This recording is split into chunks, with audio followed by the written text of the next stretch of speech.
It's, Exactly. two things can be true. Like you can finish well in the league and win a cup. We're the only Facts, team that facts. seem to not be able to do that, Yeah, though. That's yeah, what annoys me. because we have, It's the tunnel vision.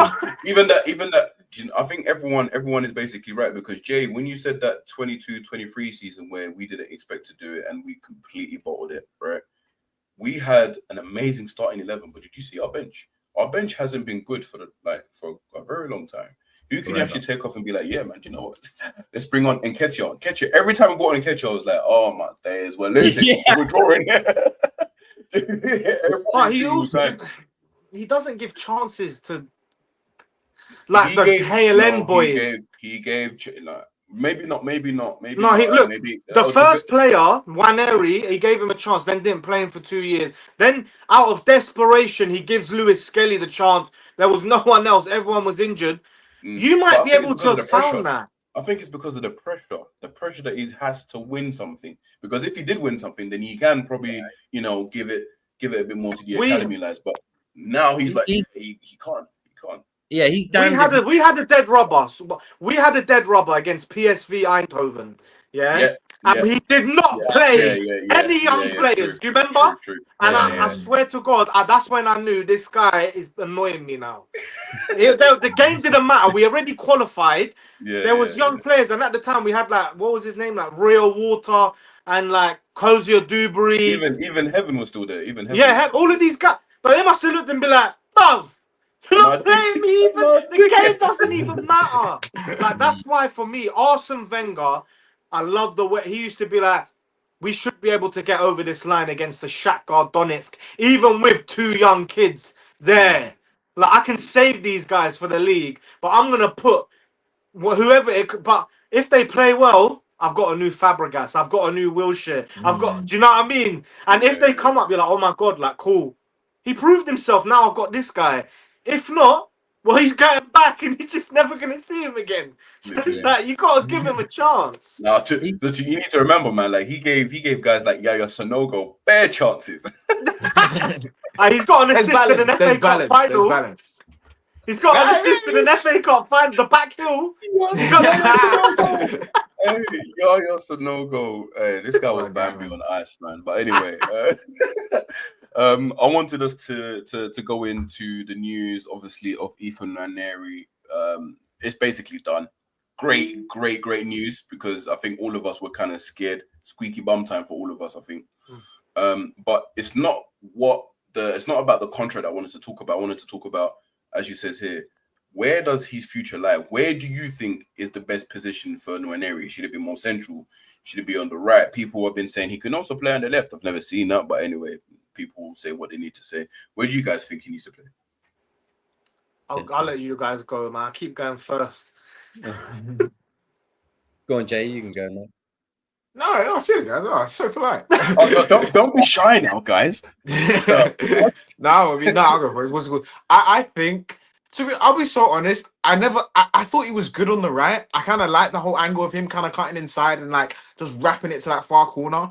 Don't get me wrong. I think as well, if you were going to ask me who I'd actually prefer to be the Saka backup, I kind of didn't mind Wanyeri. Like, it's why when we spend 52 million on Madueke, I was kind of a bit like, oh, I don't know if we really needed to do that because of how I view Wanyeri. Like, I thought he was very capable. He even showed. I remember that game he came on against Man City where he literally Declan Rice switches it to him. He gets it, cuts inside, wraps it. You know what I mean? It's like that kind of finish is his kind of bread and butter. And it's weird because Arteta really likes like opposite-footed wingers. So then for him to say that Wanyeri has to be more centrally and the future of him is more centrally, it's not a bad thing because I think that space where he kind of operates, he'll do well there. But then I also think he kind of does have that capability of beating a player. He has a bit of skill about him. He can receive the ball on the turn well. And one thing about Wanyeri that I do really like about him, which then leads me to understand why um they want to have him more centrally, he actually shoots. Like, you know, you get certain players who occupy that position Odegaard, who when they get in that position they don't really shoot. You know what I mean? Or if they shoot, they're not really hitting the shot with vim. You know what I mean? Like 150 shots have been fired. I'm gonna need that. You know what I mean? Like, I'm just being honest. You know what I mean? It's like it's so with Wanyeri, he does when he occupies that space, he does kind of have that. I don't want to call it arrogance, but that trait to be like, I'm gonna shoot, or I'm gonna play the pass, or I'm just gonna do something. You know what I mean? And I think you need players like that in those kind of spaces and operating in those kind of spaces who can be effective in the final third, really. Yeah, his first thought is goal every time he gets the ball, and that's look. I can see him being typical Arteta, making him a versatile player, right? Where he's going to do central, you go on the right, and then occasionally, I would love to see what it'd be like up front at points. Because didn't Arteta say that he could see him in the future going down that route? He did. Yeah. So yeah, I think because also Odegaard's sort of his mentor, isn't he, in the background as well? I think I heard as well. So there's that kind of partnership that they've got there. But no, I think he's echoing everything you've really just said there, Jay. Like I think his eye for goal, it would be better utilized in more of a central area for me. But good sort of backup on the wing. But I don't know how many minutes he might actually get this year is kind of my thing, because they've tied him down to 5-year contract. So now they know they've kind of got him a little bit where they'll just, I think they'll utilize him in the Odegaard, utilize him as a bit of cover on Saka. But I don't think he's going to get as many minutes as a lot of fans think this year because of the contract that he signed. I think it's going to be that year 2, year 3 that we start seeing him a lot more. For me, it's a bit. He is the future of Arsenal Football Club. He is that. Him and Max Stallman, for me, should like this kid should have been starting last season. When Odegaard was not playing well, I would have benched him. But the problem is the manager went. And what he done when he played 3 DMs instead of giving him the opportunity to showcase what he can do and learn. Because if you gave him the opportunity last season to learn at the time, go and play there, prove your worth in the middle of the park, show us that you're able to go and do this. And for me, his dribbling on the ball, he's up there with one of the best teenagers I've ever seen. That's how good I'm rating him. Like my eyes, I'm looking at him, they're not lying. In person, like I don't know if you guys seen him he's cold.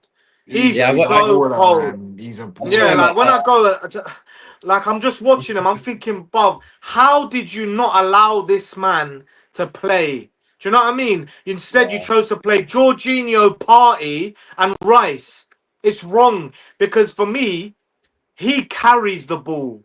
He tries to drive. He's positive. If you slap him there and you just tell Rice, look, you let him roam. You let him do what he needs to do. Just cover his arse a bit and make sure that when he does lose the ball, you're there with Zubi. And you know what I mean? You're like cutting off the lines and whatever. You just say to him, Ethan, you go out, do what you need to do.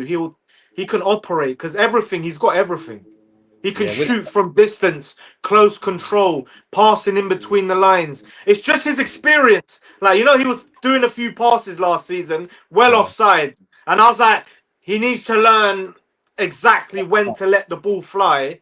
But other than that, like, just give him, he should be second to. I would, when Odegaard's not performing, I want Odegaard to perform better. So I'm going to say, this guy's here. Every time you play shit, he's coming on. And if he performs, you're getting dropped. I swear to God, that's how you make. And he'll be like, oh my God, I actually have to play better. I need to perform better. Yeah, the perfect example of what he offers to Arsenal is that game where he came on against Leicester at the beginning of last season. Yeah. I was there, man, and like it's flat around us. Like everyone's moaning, it wasn't good. He came on, he made that one run. Do you remember? He was just like, yes, and he just missed, and suddenly it erupted. Everyone's like, "This is it." That's what we all wanted. None of this side stuff, and I hope he doesn't lose that. Do you know what I mean? I hope he doesn't become. You hope the coach doesn't manage it out of him.